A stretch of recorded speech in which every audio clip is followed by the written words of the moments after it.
Burn Line Podcast. The burn line on a well-crafted cigar is straight and sharp as a razor, much like our wit and wisdom.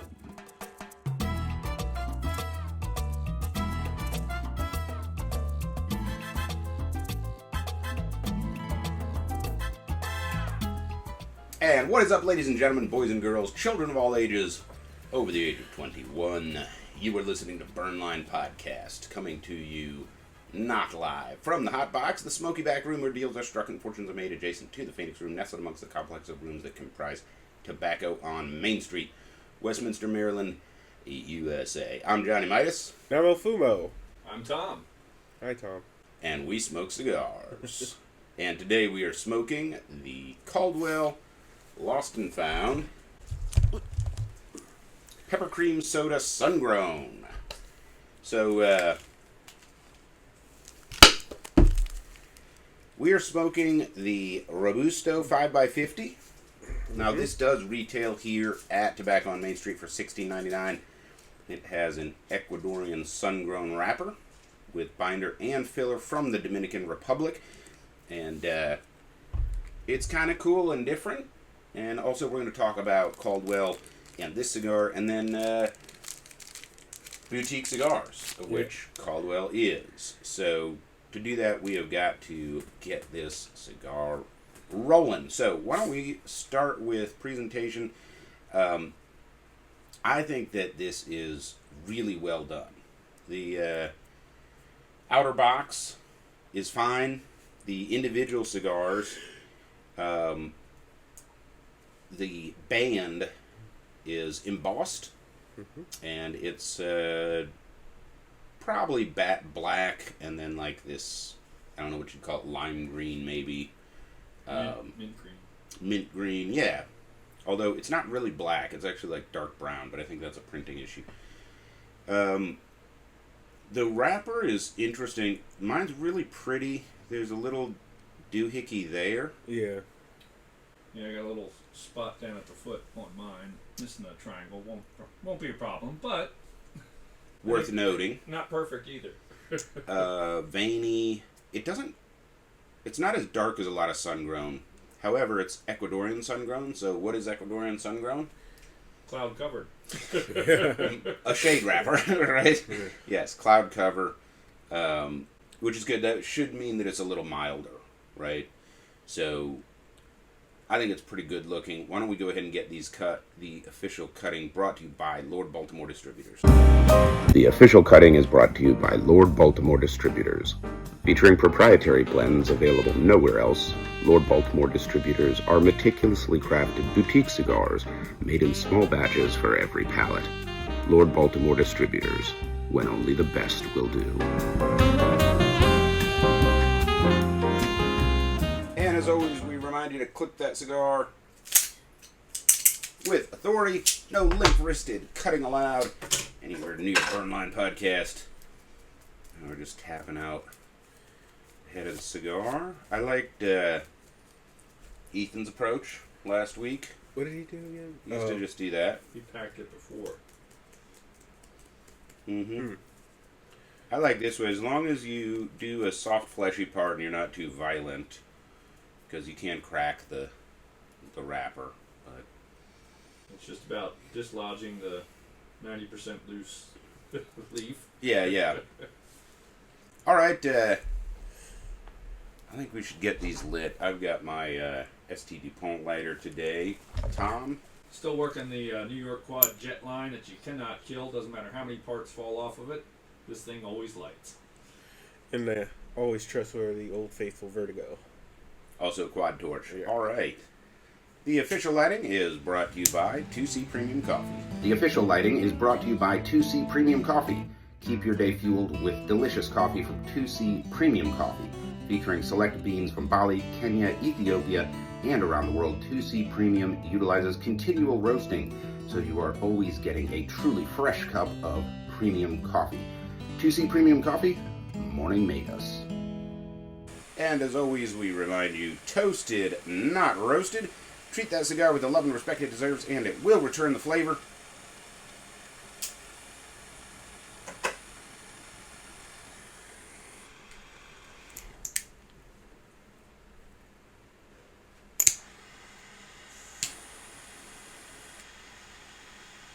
You can just tell 2 puffs in, this is going to be a great morning cigar. Seems like it. We emphasize the elements of our ritual. Mm-hmm. And we would just encourage everybody out there listening to go ahead and make that a thing. Your cigar smoking enjoyment will improve dramatically if you take the time to carefully clip, carefully toast, remove all the little flecks of tobacco and stuff like that. Any one of those things is fine. If you stack them all together, you actually improve your cigar smoking experience. Plus, the ritual is cool. All right. Caldwell Lost and Found Peppercream Soda Sungrown. What are we tasting, guys?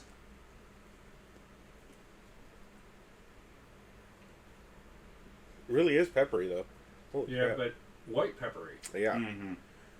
It's not a spicy pepper. I've got a lot of cedar.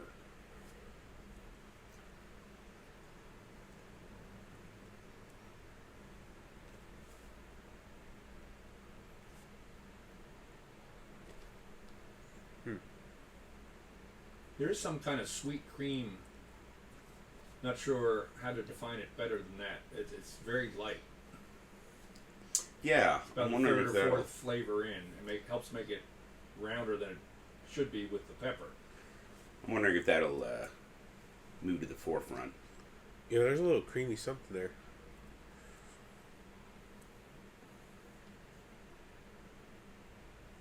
Real sweet, like it's like the cream hits hard in the first 5%, fades away, and then you get like 2% at the back of a puff. Mm-hmm. It's pleasant. Tell you what, the smoke is very chewy.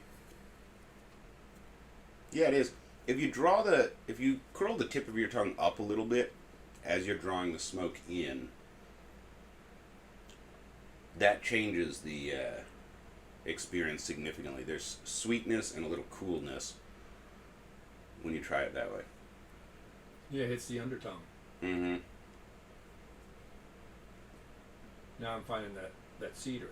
It's easier for me to find it that way. Mm-hmm. Interesting. Okay, so let's talk about this cigar that we're smoking today. This is the Caldwell Lost and Found Peppercream Soda Sungrown.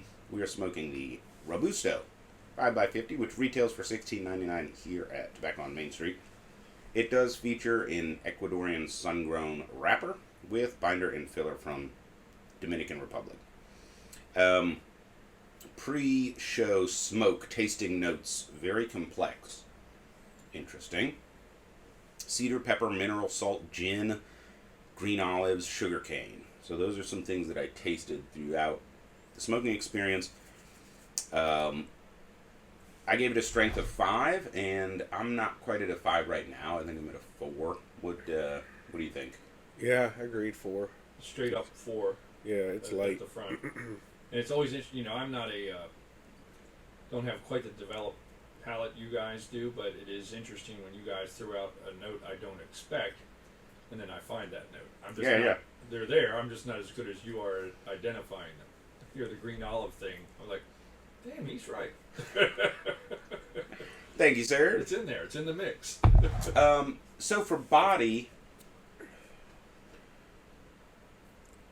probably mid, I think. This smoke has presence. I could even go mid-full, although it's combined with a flavor palette that nobody associates with full, but the actual presence of the smoke itself, like you said, it's chewy. Yeah. I think that's a good description of it. Yeah, I'd put it at sniffing the edge of full. Mm-hmm.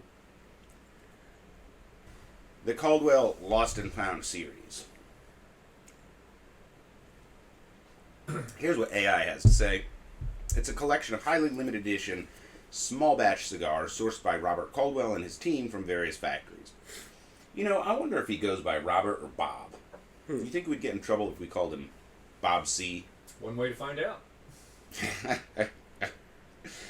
These are previously unreleased, quote-unquote, lost cigar blends, often aged for extended periods that were either custom orders that never materialized or simply forgotten in aging rooms. Each release in the series features unique tobaccos and is a unique once-and-done opportunity to experience distinct high-quality cigars. That's not quite true. Another example of AI, not quite like the A is a lot more pronounced than the I. So, actually, the Peppercream soda is an example of an ongoing offering from Caldwell. It wasn't like, okay, I found these bundles of tobacco, or I found these cigars lost, and I'm putting a band on them, and I'm selling them, and then they're gone. This was a blend that didn't get used, and so he picked it up. And there's actually 4 types of Caldwell Lost and Found Peppercream sodas. There's the Sungrown, which we are smoking, and is widely considered like the Peppercream soda. There's the Broadleaf, which, from what I've heard, doesn't taste as much like Peppercream soda, which makes sense if you consider how Broadleaf tastes. There's a 10th anniversary, and then there is a vintage 2014 Habano, which I'm assuming has a vintage 2014 Habano leaf as a wrapper. They are big into Habano. Mm-hmm. So, that is what we're smoking. We're going to talk more about Caldwell cigars in the middle segment, along with a few other boutique cigar brands. But one of the benefits of boutique cigar brands is they have to perform, or they go out of business. The larger companies with larger portfolios, they can bomb some shit and absorb it, or release cigars that probably shouldn't have been released. You know, whoever was in charge of the project failed. You know, like the Partagas y Nada Más should never have been released to the public. Or just, you know, the marketing and branding doesn't work and the cigar doesn't sell. And I can think of a couple of new Rocky releases that fall into that category, where I like it, it's a good cigar, and it just doesn't sell.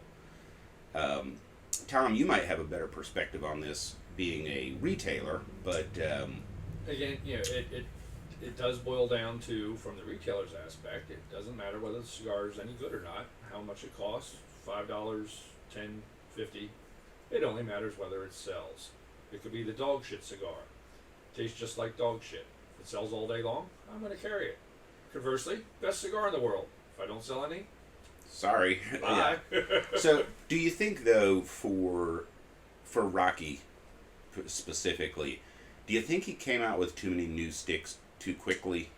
I think he, at times, is prone to do that. Rocky's a great guy. I love a ton of his blends. His stuff does sell all day long, the vast majority of it. Last year, I got to think, the Emerald is a great example. It's a very nice cigar. Gorgeous packaging. And somehow it just didn't catch on. Very few people were putting it into the, you know, this is in my, you know, oh, I'm doing a build-a-box and I'm going to put 1 or 2 of those in with it. Whereas Rocky, it's uncommon that if somebody's doing a build-a-box that there's not at least a couple Rockies in it. Right. But the Emerald's not at the top of that list. And we've smoked a couple on the show, well, more than a couple, but some of the newer ones, the Disciple and, is it the Gold? Rocky Patel Gold did better than the Emerald, resale-wise. Yep. Yeah, we liked both of those cigars, and they were reasonably priced, and but yeah, so Rocky can probably absorb some stuff like that, whereas a boutique cigar company typically can't. And so, if you're sort of adventurous, right? I call it cigar safari. You know, you go on safari, and at least if you're, might have that trademarked. if you're, you know, not politically correct, you go on safari with a 416 Rigby and you shoot all the big animals. So you go hunting for like the trophy, and sometimes I like to do that with cigars, where I go through the humidor and I'm looking for something that I haven't smoked before, and I'm trying to find that special cigar, right? You guys ever done that? Yeah, it's like I'm going to try this, and I'm going to find that, and then I'm going to be the guy that's like, hey, have you tried fill in the blank? That's an amazing stick, and it's only cost this much, or what have you. Boutiques are a great place to start if you're playing that game, because they kind of have to perform in some way. Now, because of that, a lot of them niche down. We'll talk about a few boutique cigar, companies later, but so some of them have specific niches. It's a tough business to get into, and you're right. They cannot afford mistakes, Mm-hmm. And too many of them make the mistake of, you got some great cigars, you're starting to sell products, and now you go out on a U.S. tour, and you signed up 100 more accounts, and you can only support 30 of them with the product you have. Right. And then your product disappears for 6 months. Well, great news. We just trained 200 cigar stores to like your cigars, and then we didn't have any for 6 months. Guess what? They've moved on. It is tough to find that right balance of growth. Generally, you're shooting for like 10 to 15, maybe 20. Don't go above 20. Mm-hmm. If you can't support it with your product, boom. Oh yeah, so a company that is no longer boutique, West Tampa Tobacco. They're still small in the industry, but not boutique anymore. Really, I'm not sure if they ever were boutique. Like, they had a vision, and they've executed it very well. But I was listening to them on a podcast, and she was talking about their challenge because they kind of refuse to raise prices, which is a great way to control demand, right? And they grew really fast, and they had to have their supply chain fucking dialed in, because you sell the initial, people like it, you have a couple people who want to buy a box, you want to go for those resales. And when you have that gap, I mean, if you run out of cigars, you can't just make more. There's a whole process. And, if you can get more out in 3 months, you're doing really good. Well, man, folks have moved on and forgot about it. And you're almost starting over, right? So that's a little bit about the business side. But this is a boutique cigar from a boutique cigar brand. And that's something that boutique cigars bring to the cigar industry. And we'll talk about a few later. But for now, it is time for socials and surprises. If you think we add value to the cigar smoking community, please like, share, subscribe, interact, comment, whatever you can on the socials to juice that algorithm. Nice 5-star review. You're our marketing plan. So go ahead and help us market the show, and together we will defeat Big Brother and bring the joy of smoking premium handcrafted cigars to the masses. Big shout out to the winner of our giveaway. So we gave a very nice single layer travel hearth with a matching paleo cutter and lighter set. And if you open it up, the foam is carved to hold the accoutrement, and it says "Keep calm and smoke on." Our winner was Colby. Shout out to Colby. Here's what he wrote in his winning email. I don't know if deserve is the correct word, because I believe everyone deserves to win, but I would appreciate the win so I could gift it to my brother. He's been going above and beyond, helping me out over the past few years. He's given me a place to live and helps me out anytime I need. We share cigars, conversations, and memories together since the day I moved in. Winning this amazing prize pack would be a great way for me to show him that I appreciate everything he does for me, other than just telling him. So, Colby, this is your chance. There you go. To re-gift. And shout out to Colby for understanding the cigar culture of pay it forward. Absolutely. So, Colby, thanks for playing and joining. And for the other 100 or so entrants that we had, thanks for playing. It is coming back soon. We'll probably be doing a giveaway, I don't know, every few months, maybe every few weeks. So stay tuned. I can help with that. We are not going to announce it ahead of time. Not a shortage of material. So, with that, why don't we take our first break? When we come back, we will do our tobacconist tip of the week. Don't go away.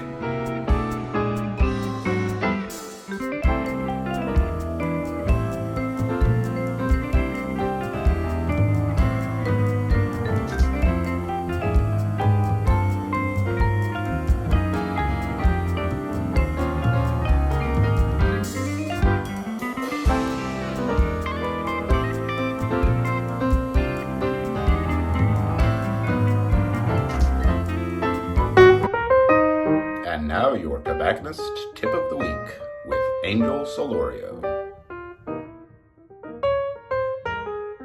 And we're back. Time for the tobacconist tip of the week. All right. Any fashion tips this week before I do my Fashion tips. Just dress sharp. Life is too short to not be handsome. So take advantage of it. Got my Patek Philippe Nautilus. And, you'll like this. What's that? That's a stone ring from Japan. Oh. There's only one valley where they mine this. And I also had it blessed by a feng shui master. So it's total bullshit, but I like it. And also, as autumn is approaching, it's time to wear a fine cap. Hell yeah. Yeah. All right. Tobacconist tip of the week. So, I was having some issues earlier. One thing to always keep in mind is try to have a backup lighter. So, if you're in a lounge, you're usually good because the lounge provides backup everything. But if you're on the road or traveling or whatever, always have a backup lighter. Even, look, I know we've talked about it before, but even a Bic might even do in a pinch. Yeah, and we've said it on the show, we're a consumer podcast, so we're here to make your life better and easier. So we are not sponsored or advertised or anything, but the Vertigo Quad Flame Torch, that's the one. Have that. I have one in my truck. Uh-huh. It's been in sub-zero weather, 100-degree weather. Yep. It's fine. I've had it for 10 years, I think. Mm-hmm. They just don't die. They just don't die. And because it has 4 torches, when you get ash in one of them by accident, the other 3 still light up. It's like an airplane. You lose an engine. Mindful in winter. Butane fuel does not like to be cold. Does not like to be cold. That's not the lighter's fault. Yeah. If you stick it in your crotch for like a minute, it warms up. Yeah, it's good enough, literally. Yeah, but it's like an airplane. It's like you lose a jet and you lose an engine, you're good. You still got 3 more. You lose another one, you got 2 more. You get and then down to your last one. Now I will say this: I do not need or have a backup with my DuPont. This guy always lights, and because of the way it's designed, you can't really get any shit on the jets. So if I was only going to carry one, it would be this guy. But that Vertigo is, I've got one in my bag. It's the backup for the show. It's the goat of lighters. It's the staple of lighters. Anywhere you go, you will see a Vertigo. Well, you know what it is? It's the Toyota Camry of lighters. Like, it's not exciting, it's not good looking, but it always works. So it's the '99 Camry. Yeah. All right. We need to get some alcohol in us before we start this segment. And if you are watching, you also need to get some alcohol in you. You know why? Because this cigar has an Ecuadorian wrapper. Yeah. I need to cure this cold. Let's get it out of here. I'm going to take mine right in my coffee. All right. Say when, Paul. That's good. Thank you. Thank you for providing the spirits. Now this is Irish whiskey. You know how I can tell? By the size of the bottle. All right. Purdue is hard to beat. Great value. Great value. Great way to get drunk in the morning. We're actually recording on Labor Day. Yes. So we're celebrating Slancha. The only appropriate way to cheer. Kachinka chinka. Tullamore. It's always pleasant. I do not like Irish whiskey, but I always have a bottle of Tullamore Dew in my cabinet. Oh my, there's a whole show there. Got to find out why you don't like Irish whiskey. Mostly because I don't like the taste of sweet, Well, I personally, I believe it's the last frontier price-wise. Mm-hmm. You never know what you're going to get. I agree with you sometimes. I don't like the too sweets, but sometimes it's whiskey, sometimes it's bourbon, sometimes it's scotch, sometimes it's Irish whiskey, or any of the 4 in between. The only thing in common is, it came from Ireland. Well, that's what gets me in trouble is I'm not a big bourbon fan because it's mostly too sweet for me. Lagavulin my go-to. It's just, at least the kind of Lagavulin I get is smooth, but, smoky, peaty. Lafroig, I like that. So like the gross stuff that tastes like medicine. That's just my palate. Bitter black coffee. This is the kind of stuff that enjoy, which is interesting because when it comes to cigars, I really like light floral and aromatic. But yeah, so, but Tullamore Dew is all right. It's not too sweet. It's very smooth. Yep. And maybe what you should might want to pay attention to is, all right, so if your cigars are in the medium range and you like the full-bodied beverage, switch. Go for a mild Scotch, not an Irish whiskey. Just go for a mild Highland Scotch with a full-bodied cigar. See what that does for you. Yeah, I was thinking. Overall, you still end up at the same score. I was thinking to match both, the content and the price, Corbel Brut with a Perdomo Champagne. Okay, I'll stop. All right, so we're talking. Pipple with your Ruby Blue. Right. We're talking about boutique cigars today. So boutique cigars are small batch, typically luxury cigars produced by independent manufacturers, focusing on specialties, often unique flavor profiles, rare tobaccos, special craftsmanship, instead of mass production. Boutique cigars are characterized by their limited quantities, unique blends, focus on quality, and sort of like cask strength whiskey, often the consistency is not as good as some of the big players. And that came from AI. And it's as good of a description of boutique as I can come up with, because it's very hard to define boutique in anything, right? So for like some contrast, right? Think boutique clothing manufacturer.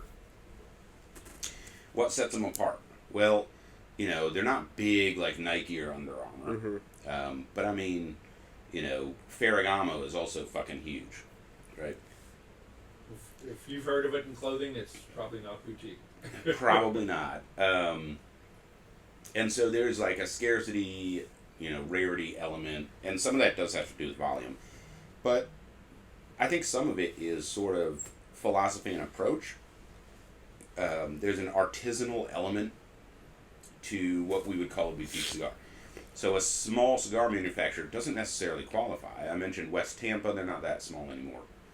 But from the get-go, they were pursuing a vision of being a cigar manufacturer and producer, and everything from their blends to their branding positioned them from the get-go to be a player, right? A big manufacturer. And I think that they're going to get there because they've got some really good cigars at, approachable price points. Right? So I kind of like that definition of boutique cigar. Tom, Angel, any comments on how to define a boutique cigar? What are we talking about here? Yeah, basically small cigar companies. I forget what was it, Tom, do you remember the official number to be a boutique cigar? It has probably changed, but I do believe, I remember early in my career, which is, I'm now just about completed my 11th year in this world. It was 50 million or less, which at that point, and that number may have changed since then, but that essentially meant, and it sort of irregardless, doesn't matter what that specific number really is, there's the big four. Davidoff, Drew Estate, General Cigar, and Altadas. Monte Cristo, Romeo, and all those guys. They're the big four. They are so much bigger than the rest of the world put together. Then you look at the next tier: Fuente, Rocky, Padron, Perdomo, Plasencia, who's Plasencia is certainly the world's largest grower of tobacco. 85% of the world's cigars have Plasencia in it. Cuba. Then there's what we more regularly in the cigar world will call a boutique company. And I'm not sure what the magic number is. It is probably less than 10 million a year. But they generally, they're not the operation that, we grew our own stuff, we have our own factories,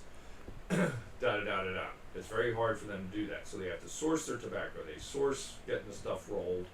They've come up with a great blend, then they got to go do their own marketing thing and hope it catches on enough to where they can grow, where they will own everything. They're certainly nailing it with the blends. Caldwell's, keeps growing with its niche. I think they're going to do well. They've been around, longer than most. Yeah, I just don't agree with volume as a measurement of boutique, because I've seen small cigar companies that they're just not boutique-y. Yeah. It's like, when Skechers was small, they still weren't a boutique footwear company, right? Yeah, they were Walmart. Yeah, they were planning on being a big, average corporate shoe company. So there's definitely like a subjective element to it. But having said that, so people are going to divide cigars up differently. Is this a boutique brand? Is this one? I mean, I think Rocky was a boutique brand when Rocky came out. Yes. Right? He was. One of the things that... They all start there. Yeah. Yeah. One of the things that a lot of boutique cigar brands never get away from is not actually making anything. They brand, they blend, but somebody else grows it, somebody else puts the cigar together. They are straight up jobbers. Jobbers, yeah. And so I think a company that's on the fence is Crowned Heads. I think they're big enough now that some people wouldn't count them as boutique, but they're jobbers for sure. They do have the limited, annual release of the Las Calaveras, but everything else, it is a portfolio cigar, so they have a little bit of a boutique-y feel still. So that one's kind of up for grabs, right? Yeah. Alec Bradley. Yeah. He was a straight up jobber. Yeah. And congratulations to him and his gang, for not owning a factory or a farm. Sold the business to General Cigar, one of their most recent acquisitions. Good for him. Yeah. Now it's Alec Bradley by General Cigars. Yeah, they're on the forged side of General Cigar splits Yes. all of it into 2 lanes. Yes, they're in the forged lane. Here's one that is probably still considered a boutique company, and that would be Foundation Cigars. So, founded by Nicholas Malillo, who previously worked at Drew Estate. Foundation, they basically merge like old world tobacco traditions, traditional cigars, with a modern style. So they're based in Esteli, and they cultivate their own tobacco. So they do have a measure of control over the process that other, like you said, jobbers don't always have. So if you're looking to sort of get into boutique cigars, you can check out Foundation. The Tabernacle, that's pretty common. Charter Oak. Well, hold on, I'm getting there. All right, but let's talk about the Tabernacle. The broadleaf is the most popular, and that's kind of what put Nick on the map. Now a broadleaf wrapper is established and expensive. He kind of started before it was popular. He also has a Havana Seed Connecticut number 142 wrapper. And of course the Tabernacle is known for black pepper, espresso, dark chocolate. It's in that palette. Yeah. So Tabernacle, pretty popular. And then you mentioned the Charter Oak, Tom? Yeah. Great everyday line, always got to give props to Nick. He is one of those guys, he's, 19 or 20, whatever. He's backpacking through Nicaragua. He lands at a bar in Esteli, sitting next to John Drew. And then Nick, works like a slave. He learned the business from the bottom up to the point where he becomes the head blender. 2015, he goes out on his own. Took a lot of his knowledge with him. It's easy to say, well, he just kind of recreated Drew Estate cigars because he knew what the blends were. And then he sold them for less money.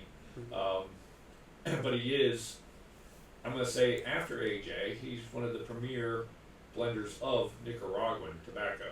He's done the work. He's put in the time. I don't know any of his cigars, and I'm like, yeah, I'm never going to smoke that again.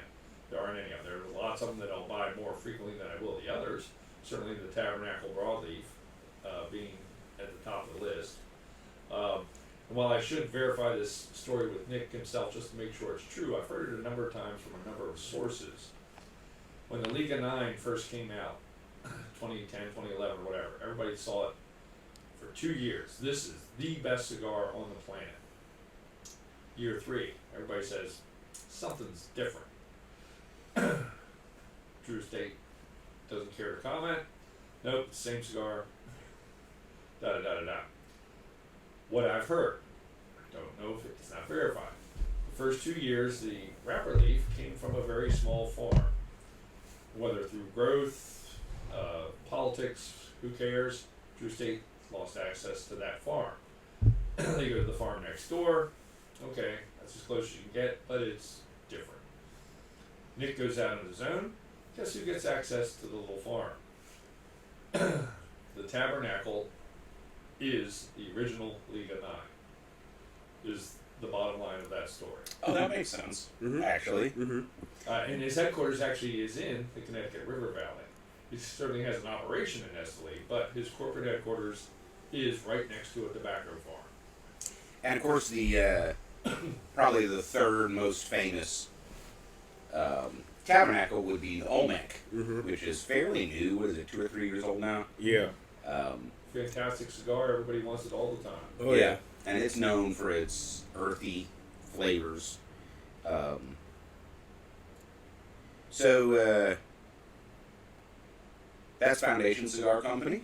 If you're trying to play Cigar Safari and you want to check out some boutique brands, you can start there. Also,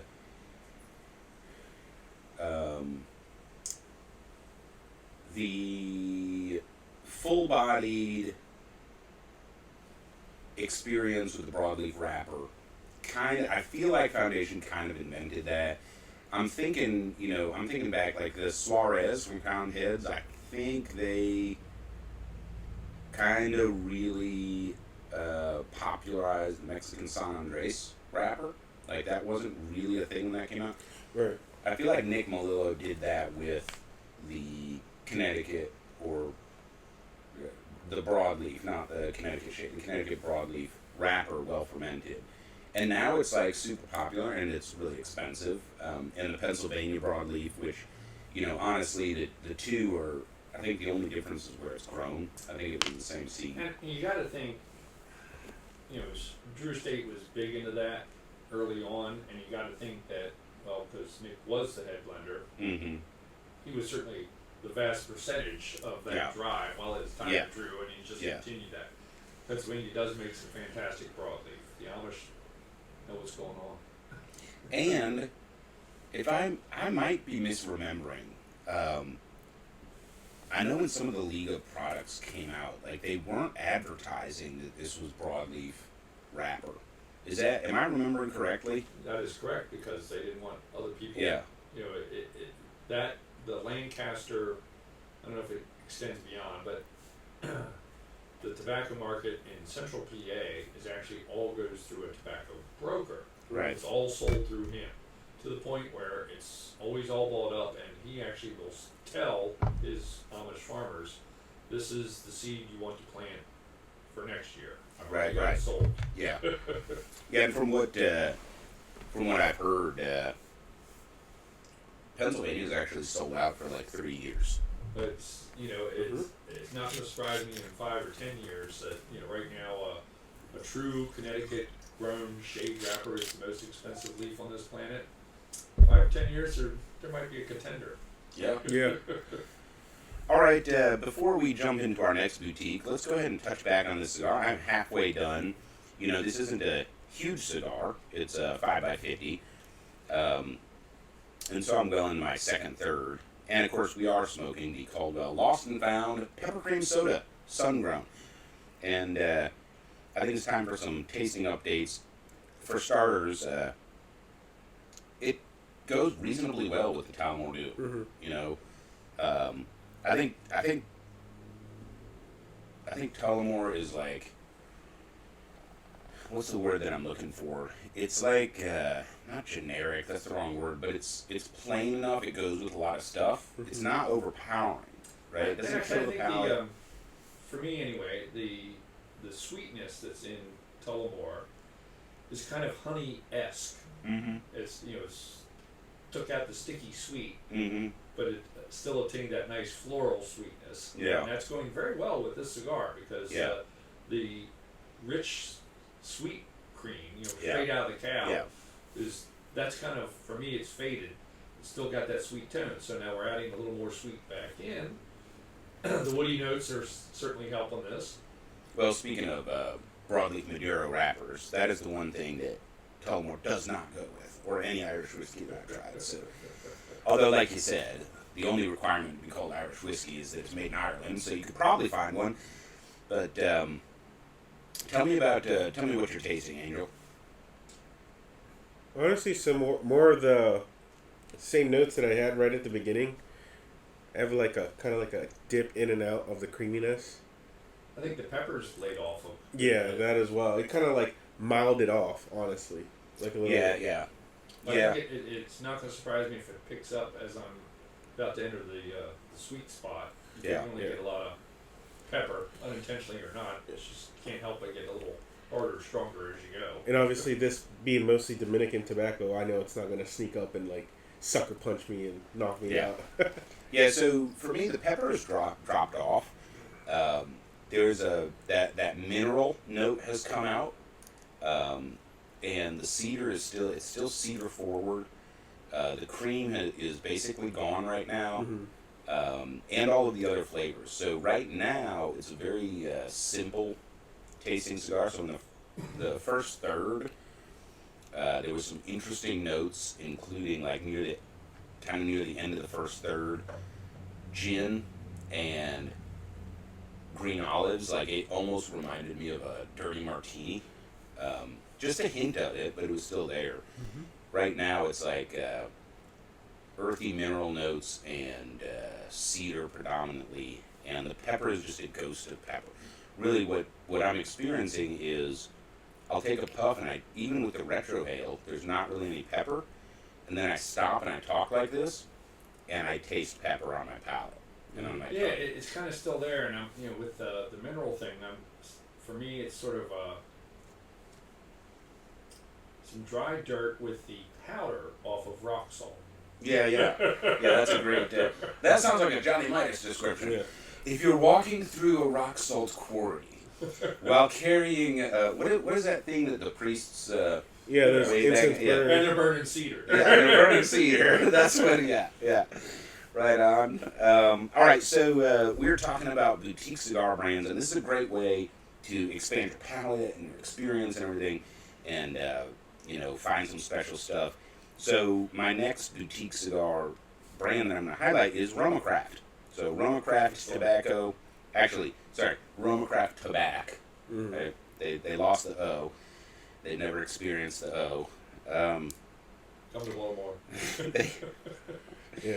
They've developed almost a cult following, actually, mostly because they're known for intense full-bodied cigars. So like when we do our strength profile, it's like 1 to 10.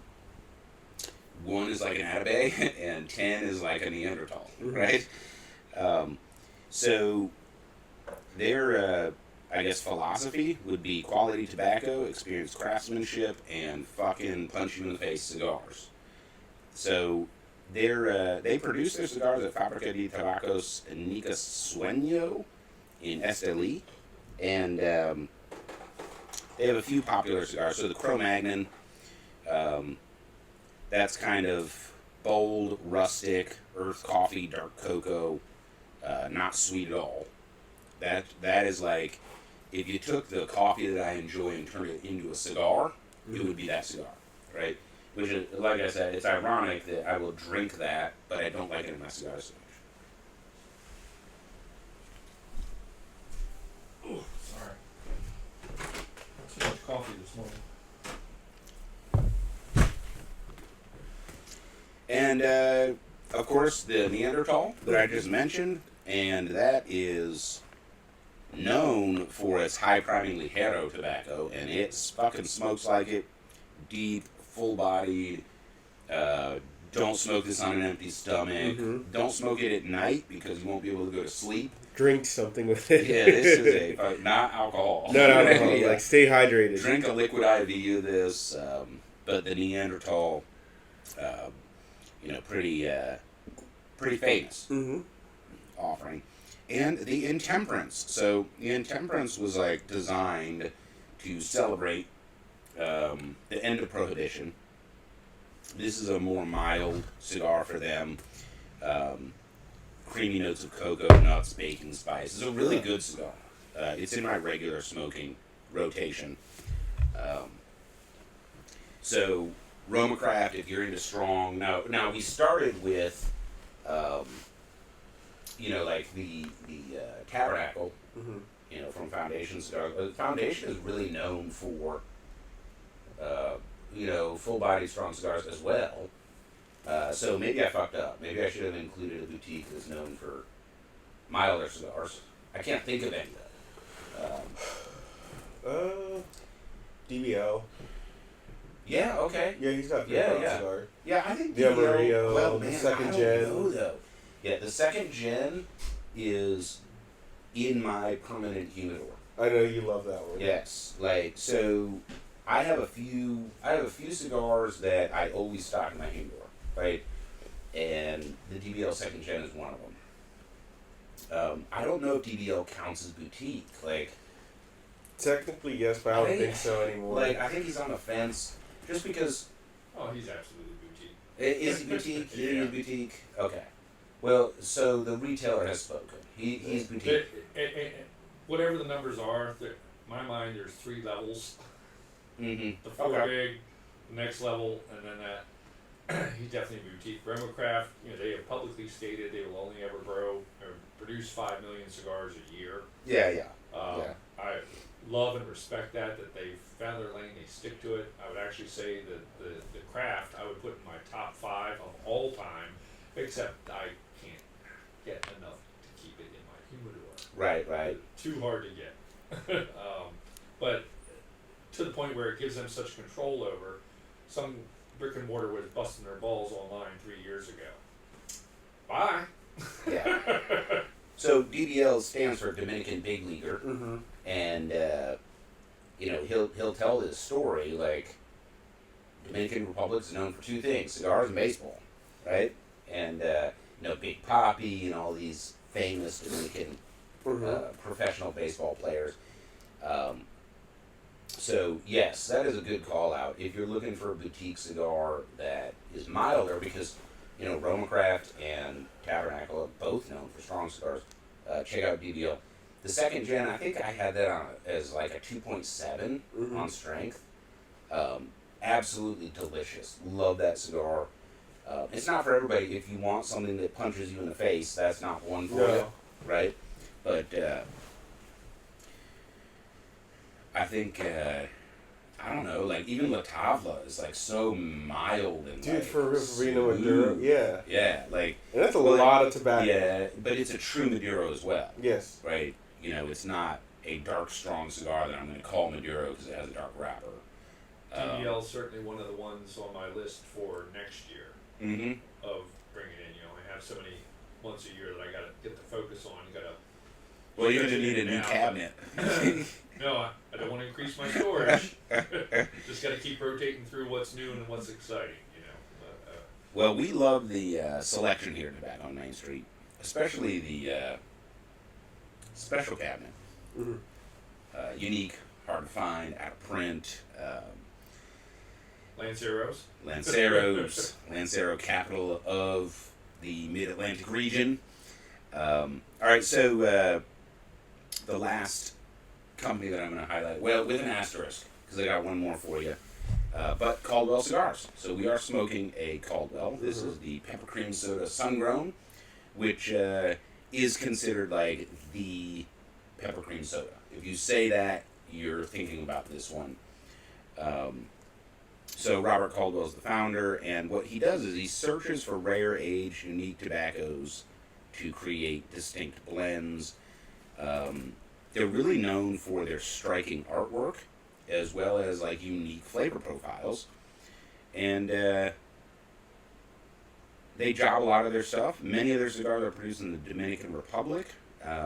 They will often use like very expensive master blenders that kind of can't be disclosed, but you know, there's always the scuttlebutt, right? So we know who really blended it. Some of their popular cigars, Long Live the King. It's full-bodied, complex, known for its oak flavor as well as dark chocolate, spice, and floral. I kind of like Long Live the King. I like the complexity and, you know, like I said, the floral, oaky, like that's up my alley. Yeah. Right. Up my wheelhouse, in my alley, something like that. So I enjoy that one. Although if I'm being fair, I think I haven't smoked one in like 2 years. But you know, it is funny because it is one of those brands that, well, everybody's tried it, everybody's liked it, and then you say, well, how much do you have in your humidor? yeah, Not much. yeah. No, it's a fair We're hoping point. to change that though, because you got Long Live the King, Long Live the Queen is certainly in their core line. Blind Man's Bluff, all great cigars, fantastic. Also, Still we working my can't- way through the whole line. yeah. Well, to me, that's actually the downfall of Caldwell is they have too many sticks. But you know, I've got ideas. I'm a businessman. That doesn't mean I'm right. I could be wrong, but let's not forget the king is dead. Right, the king's dead. Long live the king. I thought that little play on basically European, you know, Dark Ages culture. But the King is Dead is a medium-bodied blend, and it actually like earth and maple is like the major flavors on there. So it's totally different experience from Long Live the King. I didn't care for it, but I know a lot of folks did. And one that flies under the radar, like most folks I talk to haven't heard of this Caldwell, is the Eastern Standard. So that's really I'm glad you brought that up. yeah, it's a mild Connecticut blend. It's creamy, it's sweet, but it's mild. It's a good cigar, I think. I smoked the Eastern Standard Cakewalk, which it was really hard for me to identify why I liked it. I thoroughly enjoyed that cigar. It was always like being on the edge of mist and trying to figure out what you're looking at. But it was delightful. Somewhere high end of mild to the low end of medium, the flavor danced, it transitioned. It was always, 4 puffs later, you're like, hey, Is this the same I don't cigar? know what that was, Yeah. but there's something new. Yeah. Yeah. It was delightful. Yep. Thin little torpedo, 50 ring gauge. Yep. It was great. Yeah, I like that one. Speaking of like being in the mist, what am I looking at? Do you remember that movie, The Village by M. Night Shyamalan? That's terrible. Yeah, movie. I kind of think one of his ones I had higher expectations than were delivered to me personally. And Did you know? He's one of my favorite directors. Yeah, so this is that part of the show where we go off into Hollywood trivia and other bullshit, which is why you guys tune in, because we're awesome at entertaining you with meaningless shit that you will never use ever again. Did you know he lost a lawsuit over that movie? Yeah, Well, I did that. because he was paying way too much homage to the original. There was a Village. book. Yeah. There was a book. He didn't recognize it, pay royalties, ask for permission. He fucking straight ripped off. Yeah, he should have paid whatever a couple million that they were Yeah. asking. It would have cost him less in the long run. But But that's not what bothers me. What bothers me is he made believe, he pretended that it was his idea. And it fucking wasn't. He just thought, nobody else has read this book, nobody will find out. And he put this movie out. And it was fucking bullshit. Yeah, the movie's trash. Well, I mean, when it comes to matters of taste, everybody's different. Now, we are tastemakers on this show, and I'm unapologetic about that. We all three of us have good taste, and we're going to tell you what you should and shouldn't smoke and drink and watch on Hollywood and everything else, and that's okay. You know, I understand that most folks out there look to experts to help them cut through the bullshit, and that's something we provide on Burn On Podcast. And we smoke a lot of bullshit. Yeah. And we smoke a lot of bullshit. Yeah, but he made Not that we bangers. talk any. Yes, we do. Back to that We real smoke. quick though. But so that's the little caveat Mhm. is everybody's tastes are different. For me personally, man, I don't know what to tell you. I'm just a critical realist. I live in the real world. I have a scientific mind. Stuff like that fucking bores me to tears. I don't care. If I'm out in the woods and I see some creature or whatever, you know what I'm gonna do? I'm gonna run at it. I'll bet you I can wrestle you, motherfucker. Come here. Let's see how good your skills are compared to national championship winning collegiate wrestling. Let's try that on for size, right? That's just my approach to a lot of stuff, right? So, completely bored out of my skull.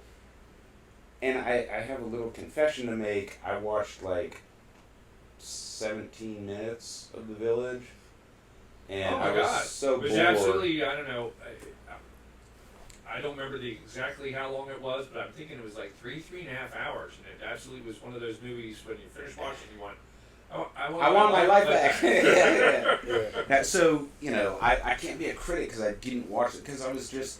I watched the whole thing. It was I think- trash. I think Brenda wanted to watch it or something, and then she's like, "You missed the big reveal, which Did you is see his like." movie, I think it was called Slow, where they go on No. the beach and they all age like, 1,000 times faster?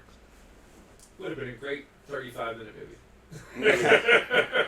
Well, he made bangers like The Sixth Sense and Signs, and then you drop The Village like a couple years later, and you're like, "What the fuck is this?" Well, Sixth Sense still stands as his ultimate test. I've seen it a million times. Yeah, the Sixth I Sense. still was watch good. it again and again, and Yeah. I always see something new that, yep, there was the clue. It was sort of like the Book of Eli. Yeah. There was something else Yeah. I didn't notice before. Well, so what goes into a good movie, right? You have to have great writing. So I heard Breaking Bad. Who's the Bryan Cranston? Yes. Yeah. Like nobody ever knew who he was before Breaking Bad, right? That's your Malcolm in the Middle. Yeah, that's right. Right. Yes. And Excellent show. he was Yeah. on a podcast and somebody asked him like, "You fucking nailed that role. Like, tell me how you prepared for the role and all." And he's like, "Bro, you're overthinking it. Like, it's great writing. If you have great writing and you're an actor and you put the two together, right? So you have to have great writing. You also have to have a compelling story, right? I personally think an underrated television show is Better Call Saul, which is sort of a prequel. Yeah. I do need to watch that. Love the guy in Nobody. Yeah. Start looking up his old work, and he was like on like 5th tier comedy teams. Right. You do not want to watch that. Right. But what they did with Better Call Saul is they had an overarching, a meta-narrative, and they slowly advanced that, while at the same time, in individual episodes, right, having pretty good writing. And then you have to have the acting, right? So the problem with... It's what you do. It's what you did. The problem with... We're going to talk with a... Well, no, that's more English. Let's see. Irish accent. We're going to talk with the rest of the show with an Irish accent. That was more Welsh. We're gonna get car bombed. Stop it. Wow, he said car bombed. I Bring did. that up. Wow, okay. Never ask for an Irish car bomb as Well, a drink. The problem with... It's just impolite. The problem with the village... The problem with the village is the story is a postcard, right? The writing is complete trash, Mm-hmm. and so it doesn't matter how good the acting is. Well, he took way too long to build up the suspense, and I'm a huge fan of Hitchcock. Nowhere near the level of M. Night. He is this generation's Hitchcock. Sometimes it takes too long. You ever see a Stranger on a Train? No. No, All never right, even so heard of one of Hitchcock's more famous movies, and when it came out, it was the most shocking thing anyone had ever seen.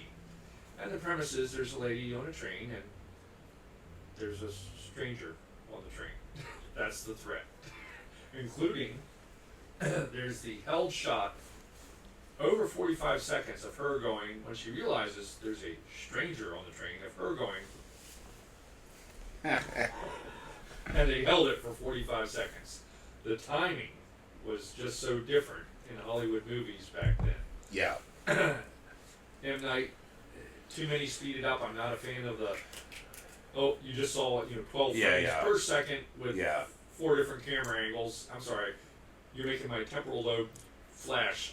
So I'm going to be the unpopular guy here, and I'm just going to go out on a limb. I think that M. Night Shyamalan is what happens if you take Alfred Hitchcock and Michael Bay and smash them together. But let's just see that. I mean, I didn't, like, I don't know how to say it without insulting anybody. Signs was okay, but same thing, like, just fucking dragging out. it was, but it was still a good movie. And the what's his name, the actor? Joaquin Phoenix or Mel Gibson? Mel Gibson. I was going to say the Jew hater, but Mel Gibson worked. Jesus. And Joaquin Phoenix is a great actor. Uh-huh. I don't have to do that. But why do you have an asterisk next to your name? You're one of those entertaining actors there are, but you're a dick. Joaquin Phoenix, I mean, the problem is I'm always staring at his lip. But other than that, he's a great actor. They did a phenomenal job with it. And I think Mel Gibson has a lot of range. But more than he's given credit for. More than he's given a credit great for. actor, whether you like him or not. Stretched it out. And then, like, a lot of the parts of the movie that moved the plot were, like, almost stream of consciousness, like, way too... all right, so fuck, we have got to keep this show rolling. So why don't we go ahead and take our second break? When we come back, we will do our cigar news of the week. How does that sound? That sounds great. And then we'll go into back to our M. Night bashing podcast. Keep it locked in to Bird Life Podcast. We'll be right back.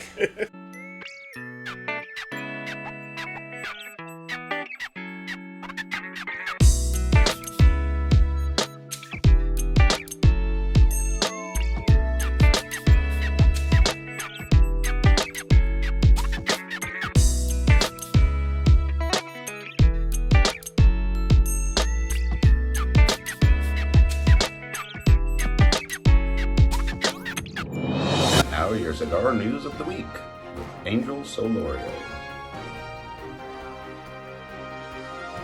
And we're back on Burnline Podcast. Actually, I've got 2 additional boutiques, right? So, for all of you guys out there, we want to serve you.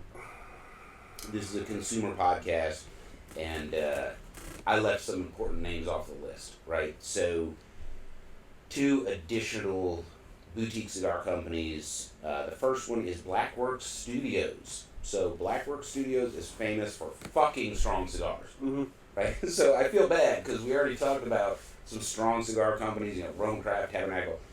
Blackworks Studios is famous for the Killer Bee and the Green Hornet, both of which, thank God, they're small because they will knock you on your fucking ass. But they have this bizarre, it's almost like death metal branding to them. Just go Google them right now. Like, it's definitely different and niche. Their cigars are phenomenal, but also phenomenally strong. So I love the Green Hornet. It's actually a little too much tobacco. It's probably a Corona size. Gotta drink it with the what's that? Death water. Well, I mean, this is, for me, it's like a liquid IV and an Adderall. Like that's what it takes.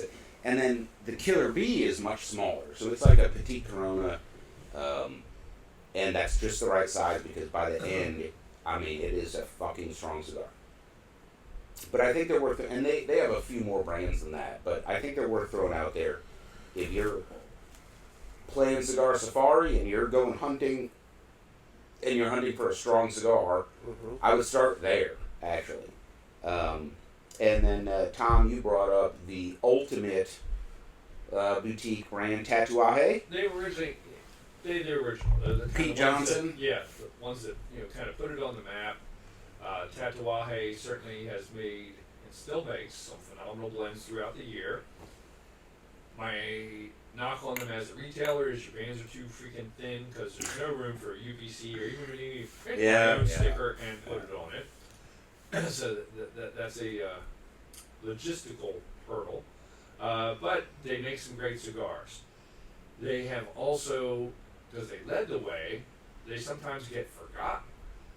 So I will say, I love walking into anybody else's cigar shop. And the first thing I look for is you go to the bottom row, back corners, you start looking for Plume, you start looking for boutique things, anything that's been sitting there too long. Unfortunately, Tatuaje is one of those brands. It'll be in, I don't know, 5 to 20% of the shops you might walk into, but I bet it's sitting on the bottom shelf somewhere. Yeah. Pay attention to it, because now they've got some age. And Well, you will be in for a very, very pleasant surprise. So, let's start with the obvious. Major props to Pete for marrying into the My Father family, the Garcia family. Yes. Right? I mean, that's a coup. That's coup d'etat. That family's attached to every other family. Except What for does coup us. d'etat mean? What does it actually mean? It's French. You're taking over. Yeah. Anyway, so major props for that. Now, I don't know that that was a political arrangement, but if this was the Middle Ages, it wouldn't surprise me.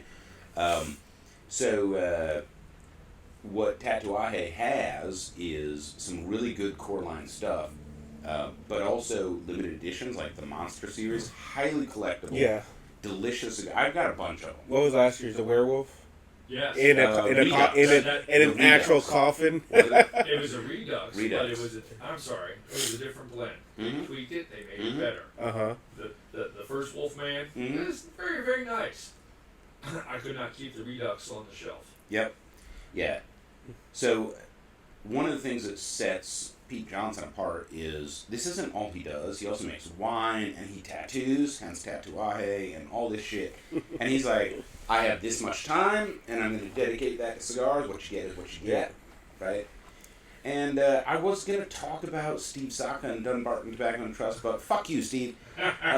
So, And we know you Hey. love that, brother. yeah, we know you love that, brother. So, They want to find you, they will. Yeah. Yeah, He knows yeah. how to say fuck you back. we've got, he would too. We got He's to like, fuck you. Yeah, I love it. He just had a birthday. Yeah, he did. Happy birthday, Steve. I'm not going to lie, that's the one personality I'd love to have on the show because we're like kindred spirits. Yeah. You know? Me and Steve have the same birthday, so we're birthday bros. All right. Well played. You did that on purpose. I did. I planned it. Hey, how about our cigar news of the week, man? All right. So, speaking of big families, Espinosa. So, Espinosa. How many 601s have you guys tried? Oh, the The La La Bamba is Bambas, yeah. great. 601. Oddly, I Shit, probably what's had that? less than 10 in my life, but their last year's box, the old bomb, Yeah, yeah. ended up Yeah. with pride hanging in my home lounge. I was so excited. I was like, I always have a pile of stuff I need to hang on my home cigar lounge. I think it's That one I went underrated. down right that day. As soon as Yeah. I acquired it, I said, "Here's your spot." Yeah. Up. Yeah, I had the Warhead. What's that number? Warhead. What is that number? That's one. 9. 9. Oh, I'm sorry. Fucker can't read Roman numerals. I can and I If can't. you Okay. stand on his head- oh, it's different. Did you learn Latin? A little bit. Amo, Amos, Amot, Amor. But Uh, you didn't learn Roman numerals? yeah, I did. How long has it been since you You thought watch about Super Roman Bowls, numerals? right? Yeah, well, No, Okay, Jesus. no. Once you get to L, you gotta switch to fucking English letters or Yeah. Arabic numerals, whatever the Well, fuck we use. I didn't start watching Super Bowls until like 2005. Well, L was in it then. Yeah. I'm just saying, once you Might get to be the the last L's, letter, but yeah. if it's I's or V's or X's, you're good. Once you Yeah. throw L's and C's and shit in there, it's like, no, just knock it off. You know, it's Yeah. too complicated. Well, M you see all the time. D is the tripper at 500. By All the right. way, you were doing News of the Week, right? Yeah. Okay, so Yeah, because there's the reason we got off on a tangent is because Warhead. There's like what a few iterations. The That says Espro- Warhead 11. Yeah. The picture was a 9. IX is 9, right? Am I right? Damn. Yeah, I know this is XIs. 11, but I was trying to say, hey, I smoked that one, the 9. Dude, they put fucking English numbers. I mean, Now, on this one- And the trouble Look. with XI is it 11 or is it Z? Oh my god. Okay. Anyways, Hi, Tom. sorry. Tom. So, So, didn't get to say that today. Yeah. Espinosa's Warhead 11 and Warhead 1 re-up are shipping. They're going to the stores. So 11 is the new one, so obviously there's 10 before that. And that's what I was trying to point out was the 9. So is the- 601 is an Espinosa brand. 601 La Bamba. And it is a Numerated. affordable, Uh-huh. like entry level brand. Okay, Yes. good. What else have you got for us today? So, I'm going to talk about what the cigar is, the 11th one. Oh my god.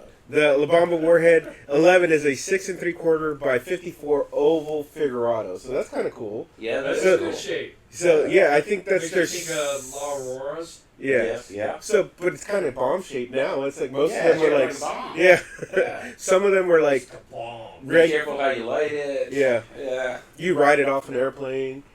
Wow, okay, you took it too far. Alright, what else you got? So, yeah, it's Slim all, Pickens. yeah. So it's all Nicaraguan blend, no Yeah, Ecuadorian. you So, get the reference. no, yeah, no.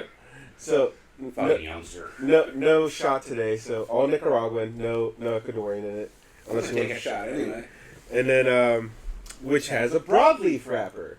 So there you go. Since we're talking about Interesting. broadleaf, Yeah. yeah. So Thank you, Nick. Yeah. thank you, Nick.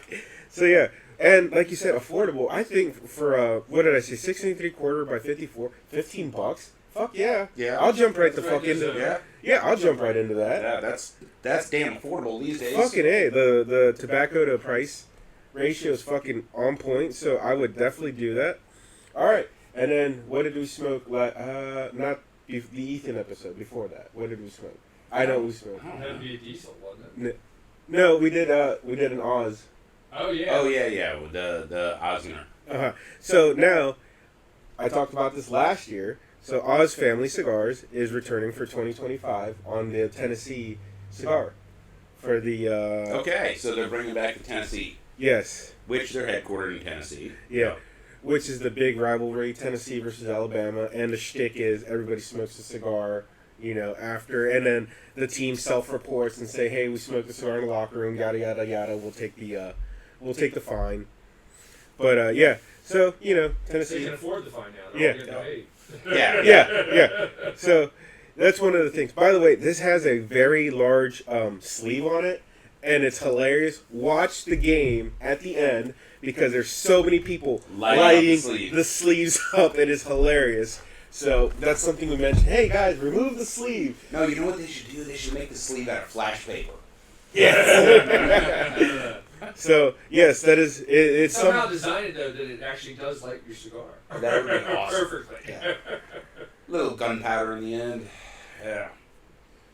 All right. So yeah, that's what I got. It's just a quick and short one. Thank you for that. Awesome. Yeah. Appreciate that. Of course, continue to stay locked in the Burnline podcast where we bring you all of this stuff. And, I will point out rather self-righteously the number of cigars we smoked on the show that you pre-announced Mm-hmm.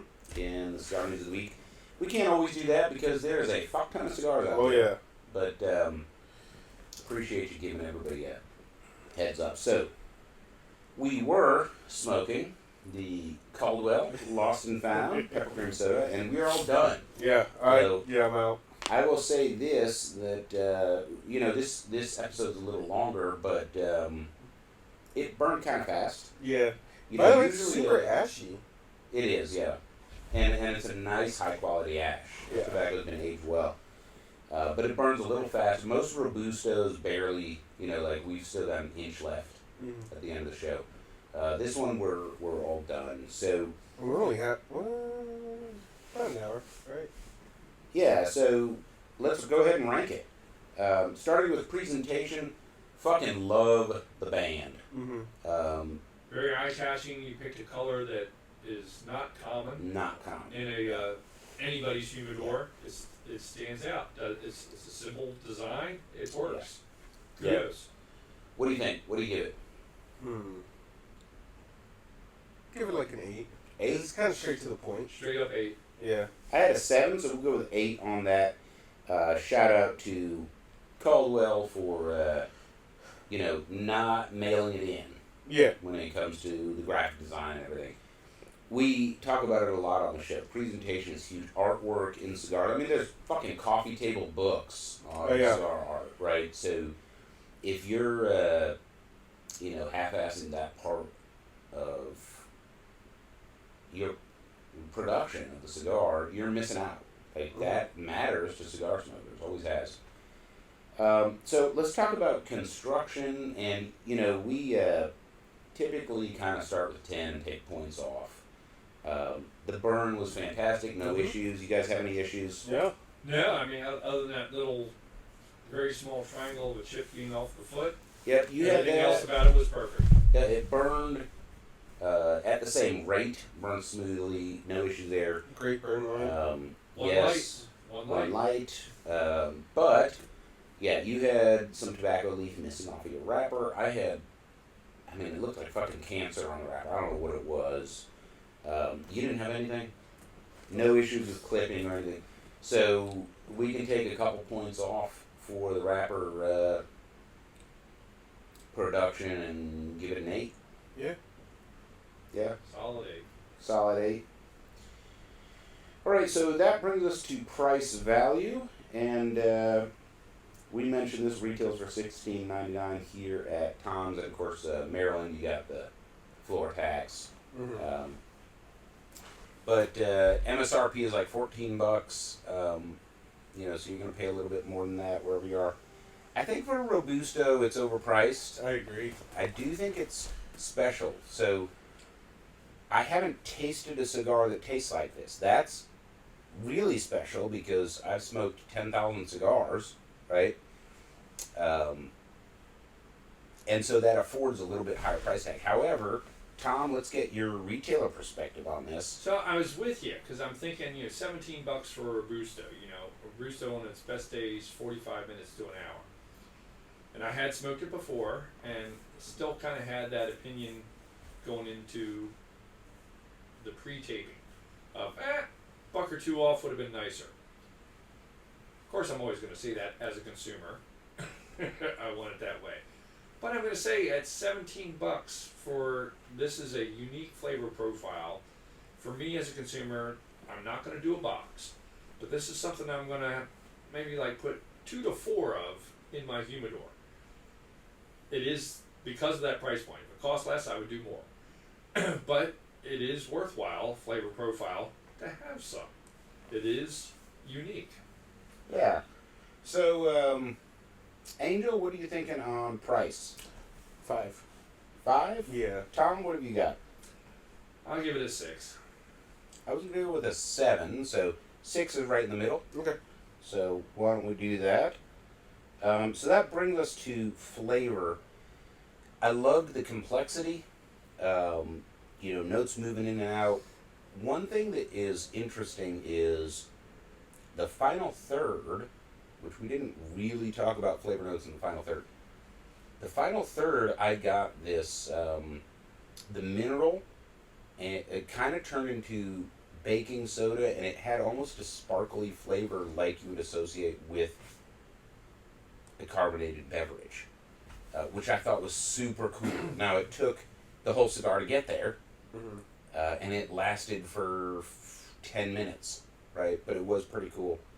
And like I said, I've smoked everything, and this one's unique. I think that's pretty cool. What are you guys' thoughts on flavor? Well, it wasn't really my wheelhouse. It was pretty cool that the flavors came in and out. Like I said, definitely some creaminess, and the white pepper definitely spot on that one. But I wasn't a fan of the flavors. Yeah. But it was cool that it was changing throughout the cigar. It's a complex smoke. Yeah. Yeah. It was, and one of the things I found that was different, while generally cigars get stronger as you smoke them, and this one somehow did, but the flavor also tapered off at the same time. It made it more complex, but you needed to pay attention or you weren't going to notice. And generally, a little bit of Tullamore in. Yeah. Towards the end of the cigar, you're probably paying less attention to those fine notes. Again, there's a lot of Caldwell that I've smoked. The commonality is like I have a hard time putting my finger on the why, but I greatly enjoyed it. Angel, what do you have for flavor? I'm gonna give it a 6. 6? Tom? I'm going 7. It was subtle. I'm actually like at a 9. You like the subtle too. It's unique, it's complex, it's subtle. I think it appeals to a lot of folks. So we'll go with a 7. But I went lower on that because subtle, for me, is only going to work on the first cigar of the day. Yeah, absolutely. Yeah. Don't smoke a Padron, then smoke this. Yeah, no. You don't. Whether you have it, certainly was great with coffee, great with Irish coffee. It's definitely a first cigar of the day, whether you're smoking it in the morning or middle of the afternoon. You're going to have another one later. Great first cigar of the day. But you will miss the subtleties if you smoke anything heavier. Yeah, agree with that. So that brings us to experience and, at the price point, this is not something you can afford to fuck up. So you can scratch fishing, yard work, dog walking off the list. I think this is something you want to pay attention to. So I'm thinking smoking with other smokers, lounge. You could totally smoke it on the back porch or something. And the flavors are interesting because I can think of a lot of stuff this would not go with easier than what it would go with. I would not grill while smoking this cigar because... Nope, smoke would kill it. Yeah, the smoke would kill it. So I do think it has a limited use case. Yeah, you really have to pay attention to it. Now, if what your goal is to enjoy a unique, flavorful, complex blend, this fucking nails it. This is like a 10 for that. Like, hey, Angel, let's go smoke this cigar and compare notes and get nerdy and have our cigar journal out, stuff like that, right? One of the joys of getting older. Not really.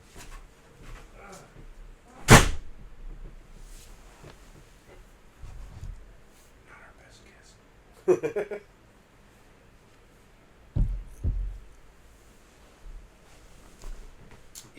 Can you Google Davis and see if they're open? It should be. Actually, we'll go to Facebook. Yeah, see if they're open today, because I need to actually edit and post that podcast.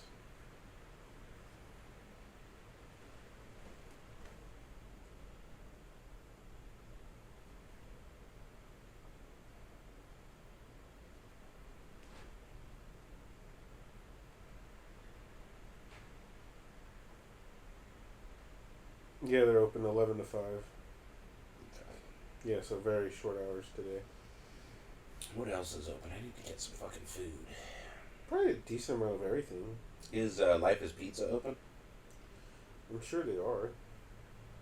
I don't have Facebook, so... I don't know if they are, though, on Facebook.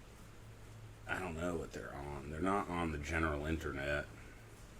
I mean, not their holiday hours. Right. Best thing to do is call them. Yeah, I don't think they're even on Facebook. Oh shit, they are.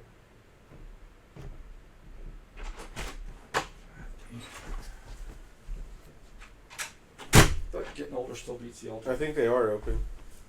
Who's open? Life is Pizza. I don't know. Mondays, it's hard to eat in Westminster. Tim Ty, Life is Pizza, if they're open, it's not a big window.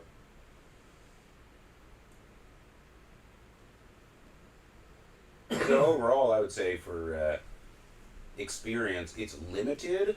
If you smoke it right, I think that this is a real catch. Mm-hmm. So I'm kind of at a 6. I'll go first this time. Angel, what do you think? I agree. 6.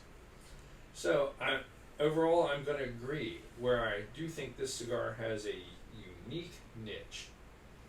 It is very specific, and here we go.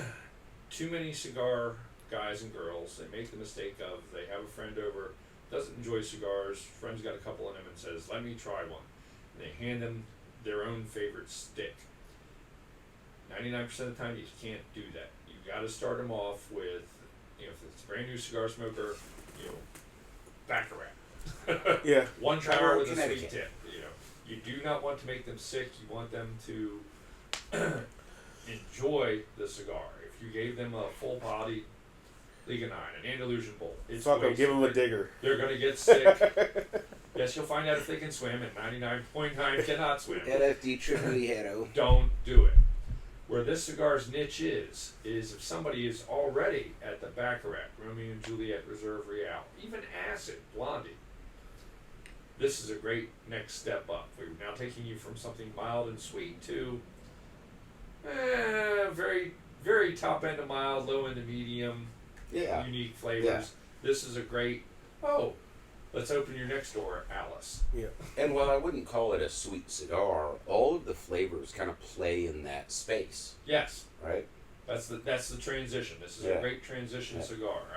We're amping you up, and you are happy about it. Well, that brings the final score for the Caldwell Lost and Found Peppercream Soda Sungrown 238. So high 30s, great showing, Caldwell.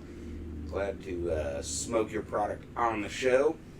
And that's going to do it for us here on Burn Line Podcast this week. Thanks for joining us. We will see you again next week.